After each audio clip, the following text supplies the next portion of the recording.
orang tua dari anak berkebutuhan khusus membuat kita terlalu sibuk untuk saling menyapa. Tapi di tempat ini, tempat bercerita, kita bisa saling menyapa, bercerita, serta berbagi pengalaman tentang anak-anak spesial kita. Dan tentang apa saja. Dan tentu saling menguatkan. Halo sahabat-sahabat tempat bercerita Mona dan Reni. Kita jumpa kembali di hari Sabtu sore ini dengan episode yang mudah-mudahan sangat menarik untuk ditonton. Kali ini kita akan menghadirkan seorang bintang tamu, seorang narasumber, ibu dari anak penyandang autis bernama Niko. Seperti apa kisah perjalanan hidupnya? Kita lihat saat lagi. Hari ini kita kedatangan seorang tamu, seorang ibu yang luar biasa. Namanya Ibu Ultra. Aku panggilnya Ultra aja ya, biar agak akrab gitu ya.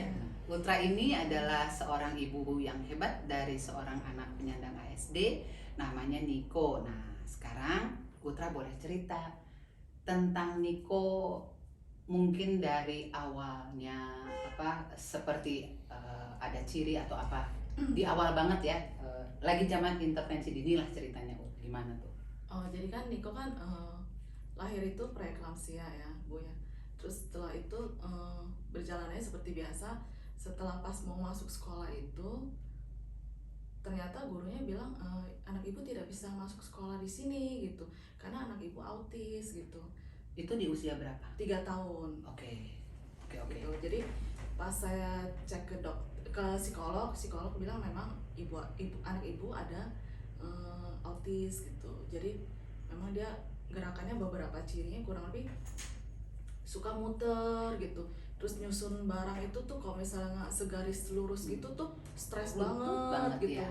Jadi terus matanya nggak ngeliat ke kita gitu. No eye contact ya. Nggak ada eye contact. Terus ngomong itu sebenarnya waktu umur 1 tahun ulang tahun itu udah ngomong. Tapi setelah suntik MMR itu mundur semua gitu perkembangannya. Nah setelah itu udah nggak ngomong sama sekali gitu. Jadi ngomong tuh kayak orang utan aja, gitu, gitu nunjuk kemana. Kita gitu. bilangnya bahasa dewa ya. Ya kayak itulah. Jadi kita yang mau apa gitu sempat stres juga ya. Kenapa jadi seperti ini gitu. Oh itu sekitar umur 3,5 ya. Lalu solusinya apa saat itu? Solusinya waktu itu saya bawa ke psikolog, nanya beberapa teman, bawa ke psikolog. Kebetulan saya waktu itu tinggal di Tasik, saya bawa ke psikolog. Terus dibilang memang anak ibu ada autis dan harus diterapi. Tapi buat sementara psikolog ini menyarankan coba rekam cara bermainnya seperti apa di rumah. Nanti setelah sebulan bawa lagi ke Bandung, kasih lihat gitu. Dan selama itu ya bolak-balik ya, Tasik Bandung itu. Kira-kira terapi yang dibutuhkan oleh Niko saat itu berapa jenis? Waktu itu sih ngambil ininya yang jenisnya kayak floor time ya. Yang bermainnya harus ya ada tujuannya ya. Ya betul. Ya, udah masuk speech therapy? Belum, waktu itu belum. Ya. Terusin. Sensory integrasi sudah masuk saat itu? Waktu itu belum, Bu. Belum. Jadi ya. selama beberapa bulan, kurang lebih 4 bulannya bolak-balik. Sampai akhirnya dia nyaranin ke salah satu dokter yang pegang floor time di Bandung gitu. Terapinya tuh, tapi waktu itu tuh kita dapetnya sebulan tuh sekali gitu. Tapi karena penuh atau karena pertama sih disarankan seperti itu, tapi dia bilang kayaknya kurang efektif nih gitu, harus seminggu sekali gitu, nggak bisa sebulan sekali. Jadi dari sebulan sekali jadi seminggu sekali. Ya. Itu masuk ke balita ya? Ya. Nah sesudah balita itu, sesudah terapi yang dilakukan berapa lama saat itu? 1 jam kan? Enggak, maksudnya berapa lama untuk supaya bisa daftar ke sekolah? Oh waktu itu mungkin ada 2 tahunan ya. Lumayan lama ya. Kita sempat waktu itu ngejar di terapi dulu karena nggak mikir kok misalnya kok sekolah nantinya, karena psikolognya menyarankan sama dokternya juga nyaranin udah ngejarnya di ini dulu aja terapi. Buat apa sekolah, tapi kalau misalnya nggak bisa ini ngikutin gitu. Artinya saat itu Ultra sudah melakukan intervensi dini sebenarnya ya, sebelum 5 tahun itu kan masuk ke masa intervensi dini itu sudah dilakukan ya sebenarnya. Tapi sesudah itu kan masuk ke masa toddler nih ceritanya. Nah sesudah 5 tahun itu apa ada perkembangan dampak dari terapi dia yang disarankan oleh si psikolog dan dokter itu? Nah, karena yang si dokter itu, kita tuh sebenarnya reportnya jelek terus ya Bu ya gitu. Oke. Nah, sempat saya juga down kok, kenapa reportnya jelek terus Ya. gitu. Nah, terus saya nyari-nyari sama suami, nyari ke tempat yang mana yang bagus atas saran satu teman. Akhirnya kita ke tempat yang di Setrasari itu. Oke. Nah, jadi pindah terapi ke sana gitu. Jadi mulai ada perkembangan di situ. Gitu. Terus sejak yang tadi cerita MMR, banyak juga orang tua Ya. yang rasanya cerita MMR ini begitu hedon ceritanya Ya. gara-gara MMR gitu. Jadi Ya. kadang-kadang kita juga mau nanya sama dokter soal MMR ini juga jadi kayak pro dan kontra sebenarnya. Tetapi sejak dari MMR itu diberikan, kira-kira ada vaksin lain nggak yang dimasukin?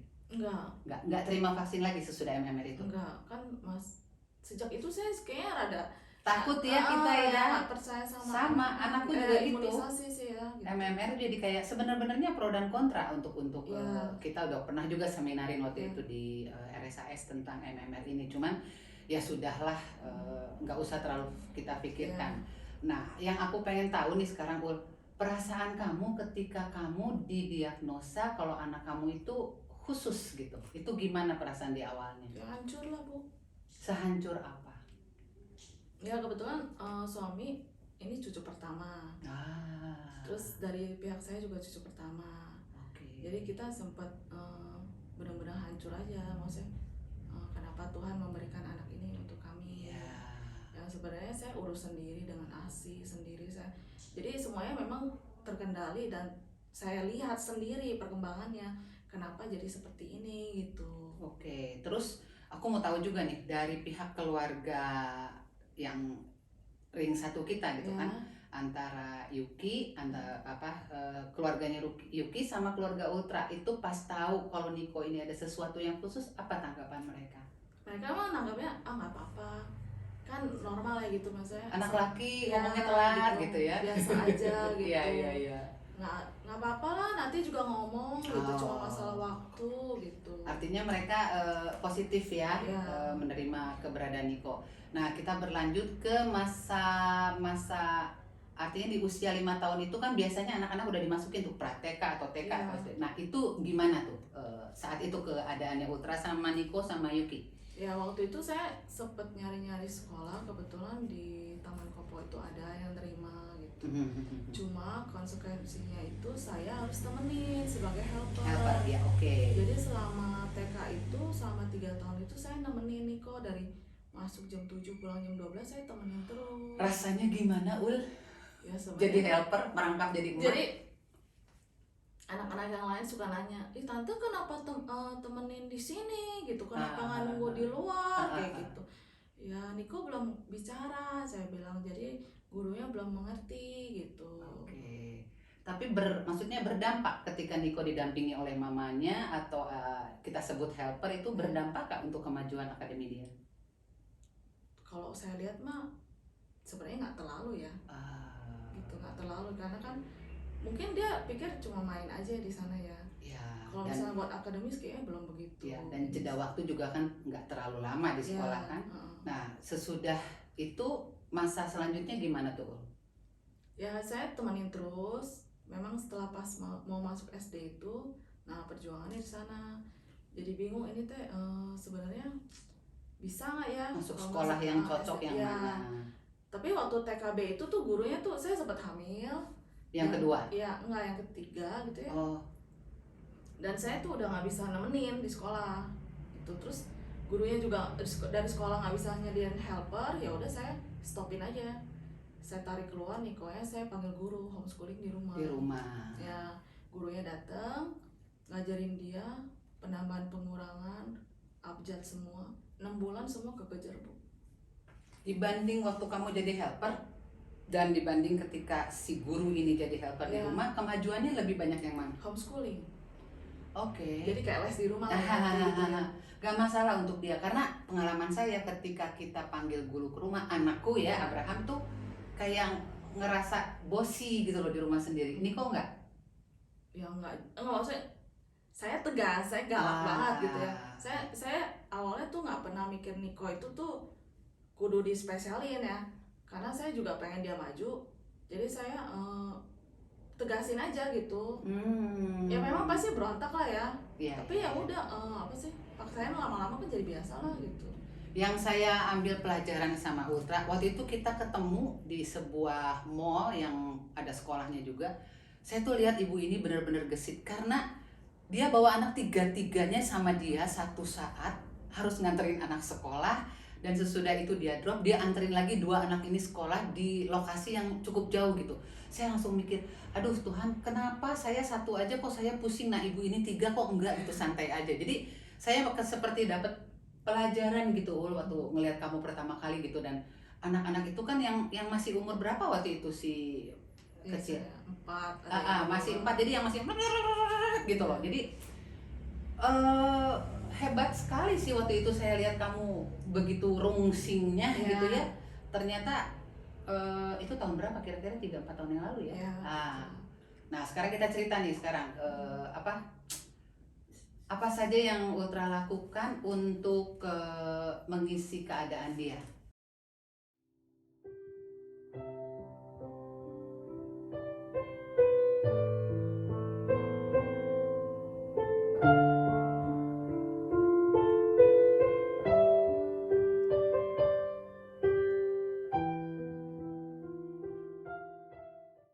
Lanjut ya. Ultra kunjungan juga kan ke psikolog, atau belum sampai ke psikiater ya, masih psikolog ya. Ada pelajaran apa waktu itu tentang kunjungan Ultra dan Niko ke psikolog? Ya sebenarnya mah kalau misalnya ke psikolog kan Niko satu sesi gitu masuk sama saya atau sama papanya gitu. Cuma ada satu sesi waktu itu si ibunya itu suruh saya masuk sendiri gitu. Ternyata masalahnya di saya gitu. Saya nggak bisa nerima anak saya autis gitu. Jadi saya keluarin unek-unek saya nangis gitu sama dia. Terus dia bilang gini, Bu, ibu kan mau anak ibu maju kan gitu. Iya, kalau ibu mau anak ibu maju, ibu harus terima anak ibu. Jadi sebenarnya gini, kalau ibu menerima 1 langkah ke depan, terima anak ibu akan maju 1000 langkah di depan ibu. Tapi kalau misalnya ibu mundur tidak menerima anak ibu 1 langkah aja, 2-3 tahun anak ibu bakal mundur ke belakang prosesnya gitu. Jadi dari sana saya pikir, oh ya saya mau maju. Jadi dari sana saya patokan set mind saya langsung, kudus saya harus maju nih. Kalau nggak anak saya nggak akan maju nih. Gitu. Pelajaran lagi nih sahabat Mona Raini. Ultra bercerita memang kita sebagai orang tua harus menerima dulu, harus mengalahkan, harus selesai dengan diri kita sendiri. Ketika kita sudah selesai dengan diri kita sendiri, baru kita bisa melayani anak kita. Begitu ya Ultra ya. Satu pelajaran kita dapat untuk cerita hari ini. Kita lanjut Ul. Apalagi sesudah itu yang terjadi dengan Niko, dan saya pengen tahu keadaan Niko dan Jason dan adiknya yang kecil itu. Mereka tahu nggak kalau misalnya kokonya ini ada sesuatu yang unik? Nah awalnya waktu kecil lo nggak tahu kan Bu ya. Cuma mungkin karena Niko sering ngeliat adiknya ya ngomong cerewet kayak gitu ya. Mungkin dia juga dari sana ngeliat, jadi mulai kepacu gitu. Siapa? Nikonya? Ya, jadi adiknya yang 2 ini mensimulasi dia ya untuk bicara. Keren juga. Ya kayak adiknya kan, ini mah baru-baru ini aja ya. Adiknya kan suka makan es krim nih. Niko kan nggak bisa makan es krim ya. Nggak bisa atau nggak boleh? Nggak bisa. Karena tiap kali dia masuk, dia jilat itu langsung kayak di sini tuh kayak langsung ngilu gitu ya. Nah terus dia ngeliatin adiknya makan es krim, dijilat. Terus saya bilang, cobain. Pas dia gigit langsung ngilu gitu. Terus dia cobain lagi. Lama-lama jadi suka gitu. Nah kayak waktu itu dia juga beli permen yang kayak jelly-jelly kayak gitu. Dia ngeliatin kenapa adiknya sih suka banget beli permen jelly-jelly kayak gitu ya. Dia banget, terus dia ambil, dia pencet, dia tempelin ke dinding gitu. Terus nggak langsung dimakan sih, masih explore. Terus udah gitu dia cobain, oh ternyata enak ya gitu. Iya. Pelajaran kedua sahabat Mona Raini, bonding antar sibling itu terjadi ketika mereka disatukan. Aku sering lihat kalian itu pergi rock and roll ya berlima. Ya. Ke Bali lah naik mobil, ke Jawa lah, ke pantai lah gitu. Seberapa hektik lah keadaan itu saat itu ya, karena yang saya lihat Niko kan masih huru hara tuh kan, di mobil tuh nggak kebayang kayak apa, papanya nyetir, mamanya ketahuan lalu bawa nasi apa segala macam. Itu ada sesuatu yang bisa diceritain nggak di sini? Ya, yang pasti mah anggap aja kayak keluarga biasa Ibu ya. Karena kalau misalnya kita terlampau stres di pikiran label anak autis atau hyperaktif atau apapun ya, kitanya jadi ke bawah stres ya, maksudnya ya hidup kita juga udah lumayan stres ya, apalagi kayak pandemi kayak gini gitu ya, maksudnya ya udahlah nggak usah dipikirin lah, memang hidup seperti itu kok gitu. Sekarang aku mau tunjukin foto-fotonya Niko dan adik-adiknya. Kita boleh lihat dulu foto-fotonya ya.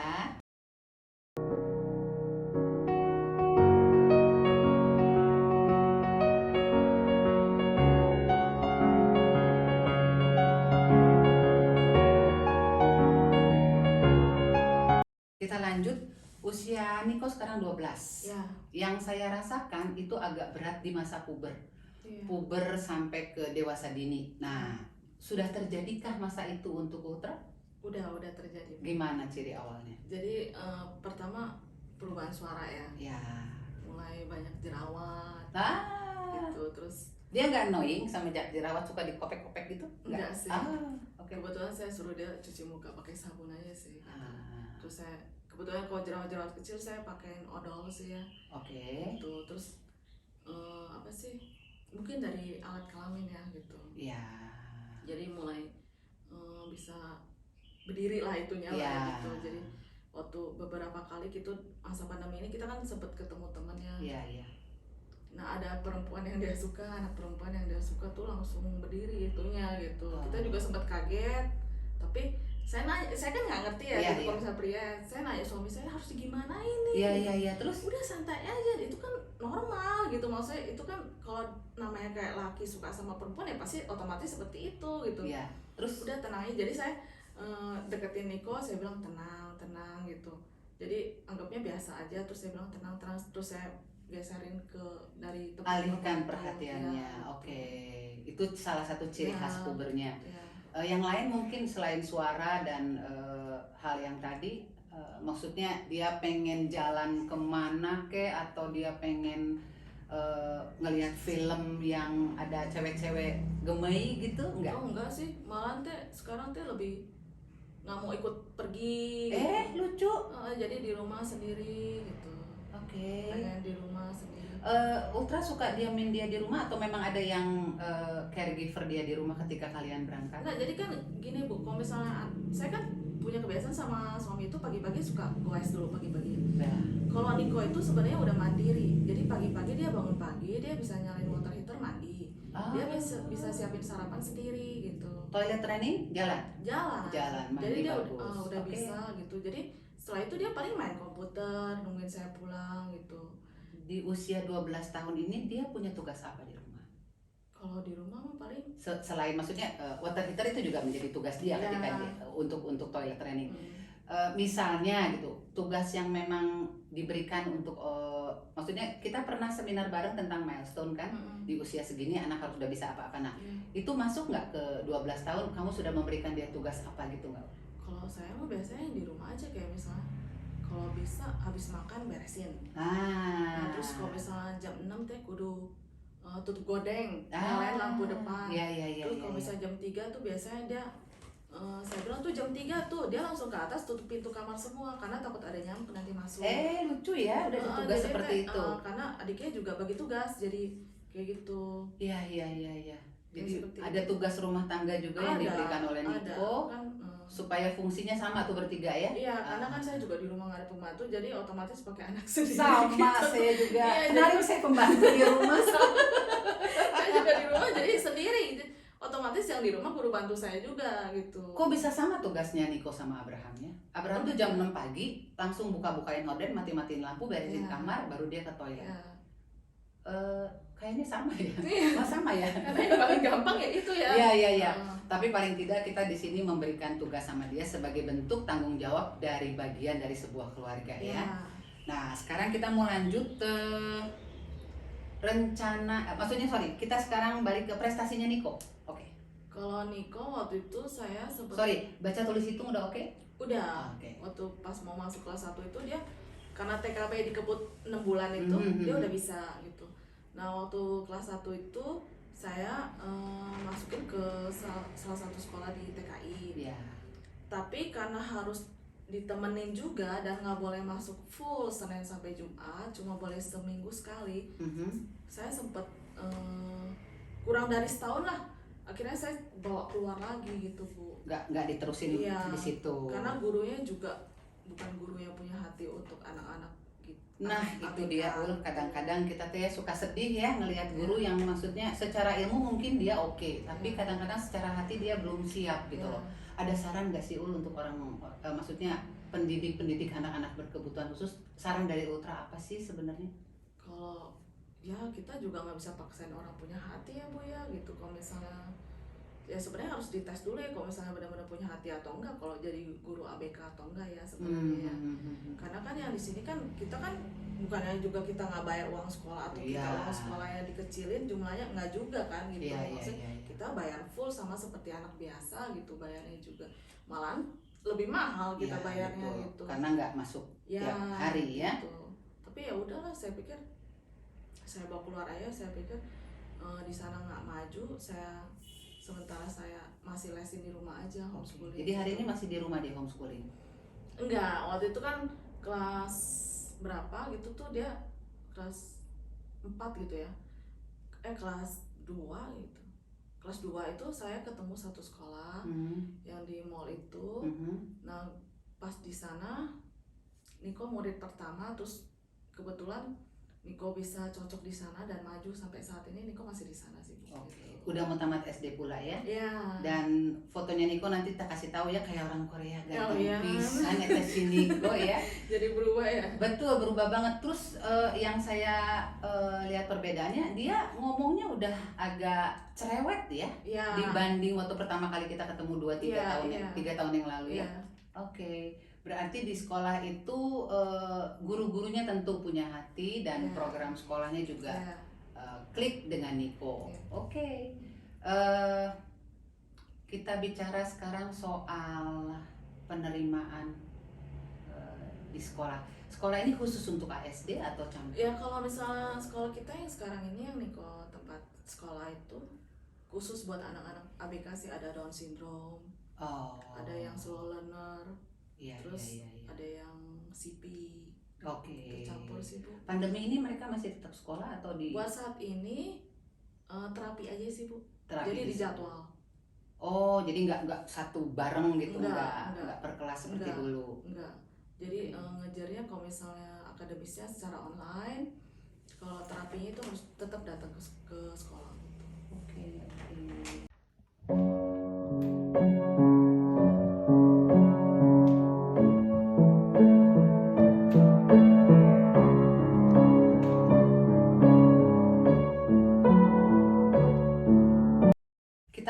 Prestasi Niko ya Ul, di usia 12 tahun ini mungkin untuk kemajuan untuk anak-anak yang dianggap berkebutuhan khusus mungkin kita agak-agak minder ya.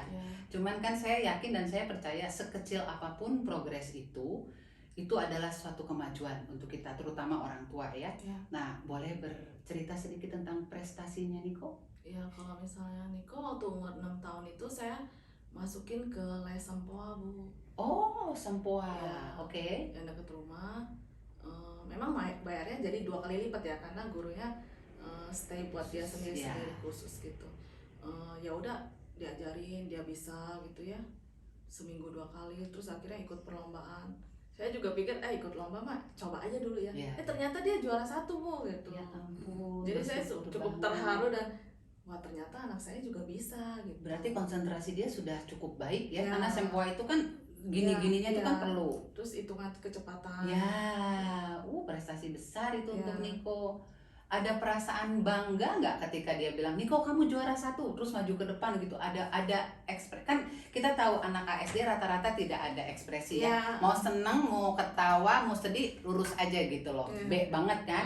Nah, Niko mengalami hal seperti itu nggak? Ya masih sih Bu gitu. Jadi dia nggak ngerti kalau dia juara 1 gitu. Masih rada kaku, cuma waktu namanya dipanggil ya cuma maju ke depan, pegang piala, angkat ke atas saya gitu. Cuma dia tahu dia menang. Waktu dia turun gitu saya bilang, Niko hebat, saya bilang. Nanti boleh beli hadiah kayak gitu lah. Ternyata saya juga dapat tanggapan dari beberapa teman, mereka bilang, wah nggak nyangka ya ternyata teh bisa. Itu teman-teman yang anaknya juga kebutuhan khusus semua Bu gitu. Kalau anak lu bisa, berarti anak gue juga bisa. Iya pasti bisa. Sampai hari ini masih sempoa?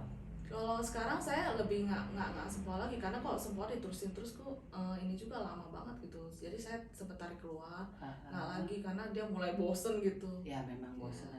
Saya pengen tahu anak ini kan harus juga ada sesuatu kegiatan alam ya. Yang dilakukan Niko apa nih? Kalau Niko tuh dari selain kita bareng hiking pernah ya? Hiking terus sering hiking, berenang, harus berenang seminggu minimal 3 kali ya. Ya terus ya pasti main ke alam lah ya. Dan yang seru tuh sahabat Monareni Ultra tuh kalau hiking berlima loh. Emaknya, bapaknya, anaknya 3. Aduh bener-bener seru ya Ul ya. Iya. Habisnya gimana udah nggak bisa dititipin. Nggak bisa dititipin.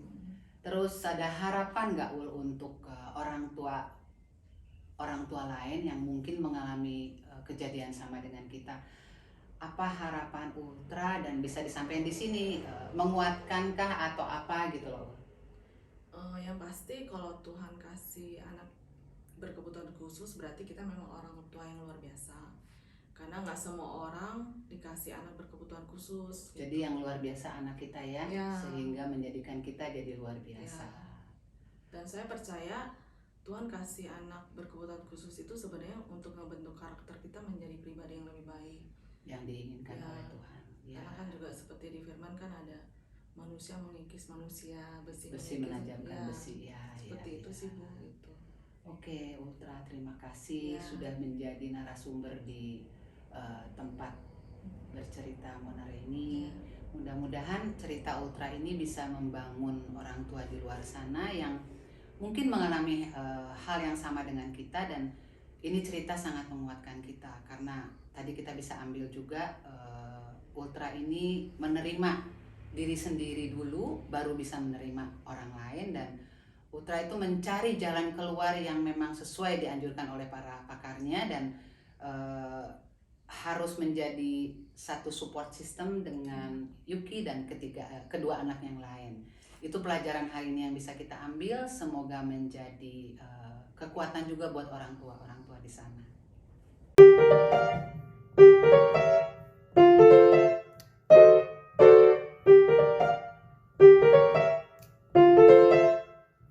Ada quote yang kita bisa naikkan di sini hari ini. It shouldn't matter how slowly a child learns. What matters is that we encourage them to never stop trying. Yang kira-kira artinya tidak masalah seberapa lambat seseorang anak bisa mempelajari sesuatu. Yang terpenting adalah kita selalu mendorong mereka untuk tidak pernah berhenti berusaha. Sahabat Monareni, jangan lupa IG kita adalah @tempatbercerita_Monareni. WA-nya 0813 2035 0013. YouTube channel kami ada Tempat Bercerita Mona dan Reni. Jangan lupa hari Sabtu jam 5 setiap minggu kita akan tayang. Di situ juga jangan lupa ya untuk like dan subscribe.